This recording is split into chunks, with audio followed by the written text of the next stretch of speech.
ప్రాథమిక సభ్యత్వం. గత 4 రోజులుగా బాపట్ల జిల్లా ఈపురపాలెం స్ట్రైట్ కట్ కాలువ సముద్రం దగ్గర కలిసే ప్రాంతంలో అడ్డుగా ఉన్న రాళ్లు తొలగించాలని వివిధ రకాలుగా ఆందోళన చేస్తున్న మత్స్యకారుల సమస్యను జిల్లా కలెక్టర్ జె వెంకటమురళి పరిష్కరించారు. మత్స్యకారులను కలెక్టర్ వెంకటమురళి తన కార్యాలయానికి పిలిపించుకుని వారితో కూలంకుషంగా చర్చించారు. సమస్యను అర్థం చేసుకున్న కలెక్టర్ తక్షణమే వారి సమస్యను పరిష్కరిస్తామని హామీ ఇవ్వడంతో మత్స్యకారులు సంతోషం వ్యక్తం చేశారు.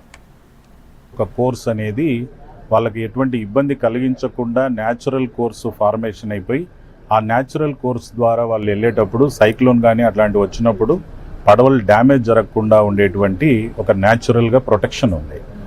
మరి దాన్ని సుమారుగా 1.5 సంవత్సరము క్రితము ఒక వ్యక్తి వచ్చి తనకి ఒక కాంట్రాక్ట్ వచ్చింది ప్రభుత్వం నుంచి అని, ఒక పర్మిట్ ఉంది నా దగ్గర, నేను దీన్ని మీకు మరింత ఇబ్బంది లేకుండా చేస్తాను, మరింత బాగు చేస్తానని చెప్పి ఒక 500 టన్నుల వరకు ఇసుకనేదో ఆయనంతా కూడా తవ్వేసి ఆ కోర్సుని పూర్తి చేశాడు అని చెప్పి ఉంది. ఇది జరిగి కూడా 1.5 సంవత్సరం పైగా అవుతుంది.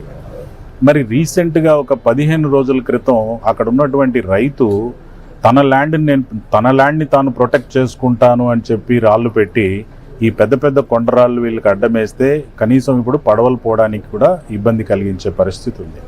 ఈ విషయాలన్నీ వాళ్ళు చెప్పారు. వాటన్నిటినీ మనం పూర్తిగా విన్న తర్వాత మనం నిర్ణయం ఏమిచ్చాము వాళ్ళందరి యొక్క కన్సెన్సస్తో అంటే, మొట్టమొదటి నిర్ణయము వెంటనే మనము ఒక కమిటీని ఫామ్ చేశాం.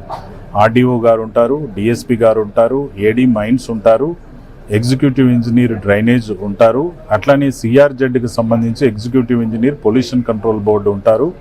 వీళ్ళందరూ కూడా ఒక కమిటీగా ఫామ్ చేశాము.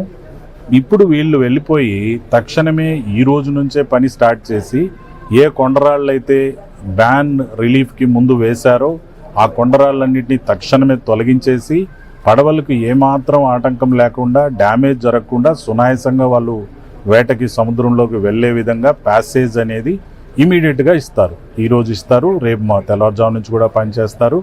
రేపటి నుంచి వాళ్ళు వేటకి వెళ్ళడానికి ఇబ్బంది లేకుండా, వాళ్ళ కుటుంబాలకు ఏ ఇబ్బంది లేకుండా తక్షణమే ఆ పని చేస్తారు.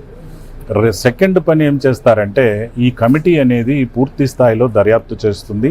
పట్టా ల్యాండ్ ఎంతవరకు ఉంది, అసైన్ ల్యాండ్ ఎంతవరకు ఉంది, సిఆర్జెడ్ యొక్క నామ్స్ని పాటిస్తున్నారా లేదా, సిఆర్జెడ్ నామ్స్కి వ్యతిరేకంగా ఏం జరిగింది అనేటువంటి విషయాలు కానీ, అట్లనే గతంలో ప్రభుత్వం నుంచి నాకు కాంట్రాక్ట్ ఉంది, నేను ఇసుకని ఇక్కడ మీకు కోర్సునంతా చేసి మీకు మరింత బాగు చేస్తానని చెప్పి 500 లారీల ఇసుకని ఎవరైతే తరలించారో దాని మీద కూడా